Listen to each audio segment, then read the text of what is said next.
Hello বন্ধুগণ, কেমন আছো সকলে? আশা করছি সকলে খুব খুব ভালো আছো। আমি মোটামুটি ভালো আছি। তো দেখো আমার ছাদের উপরের ফুল গাছগুলোর অবস্থা কি হয়েছে। এই যে গোলাপ ফুল দুটো এখানে ফুটেছিল, এখন এই জায়গাতে ফুটেছে। আগে তো এখানে ফুটেছিল, দেখিয়েছিলাম। এই যে ঝরে গেছে, এই যে দেখতে পাচ্ছ, মানে পুরো ঝরে গেছে। আর এখন এই যে আছে দুটো, এখানে আরেকটা ছিল অন্য কালারের, সেটাও মানে ঝরে যাচ্ছে।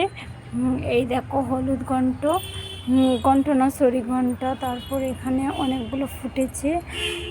তারপর দেখো এটা হলো কি বলে, এটাকে আমি দুধ ফুল বলি। অনেকটা ফুটেছে, দেখো অনেকটা ফুটেছে।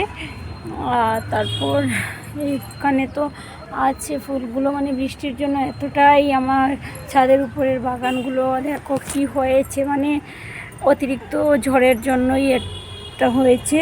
মানি প্ল্যান্টটা দেখো এখানেই মানে পাতাগুলো গজাচ্ছে, কিন্তু একদম মানে চিপায় পড়ে আছে একটা সাইডে।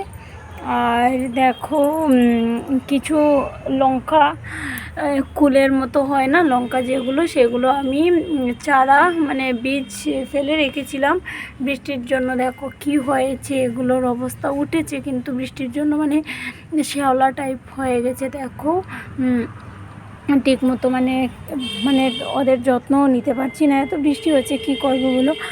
আর গাজরা ফুলগুলো দেখো এখানে ফুটেছে, মানে এগুলো ঝরে গেছিলো, এবার আবার নতুন করে ফুটেছে। আর তো দেখো এটা কি একটা গাছ উঠেছে, জানি না, সেটা আগাছাই হবে। আর এগুলো আমি একটু টপের মধ্যে লাগিয়েছিলাম, দেখো টপ কোথায় আর এগুলো কোথায় চলে এসেছে। এগুলো পাতাবাহার, দেখতে খুবই ভালো লাগে, কেউ জানলার সাইডে লাগিয়ে রাখে টপের মধ্যে। তো দেখো কি হয়েছে, সেটা টপের মধ্যে আর থাকেনি, বেরিয়ে গেছে, টপের মধ্যেই রাখিয়েছিলাম। আর গন্ধরাজ ফুল তো মানে সব ঝরে গেছে, দেখো ফুটেছিল, সব ঝরে গেছে। তারপর এখানে একটা পুদিনা গাছ লাগিয়েছিলাম, দেখো জ্বরের জন্য কি হয়েছে। এই যে দেখতে পাচ্ছি ছোট্ট মতো, আর এখানে এগুলো ঝুপের মতো হয়ে গেছে পাতাবাহারগুলো।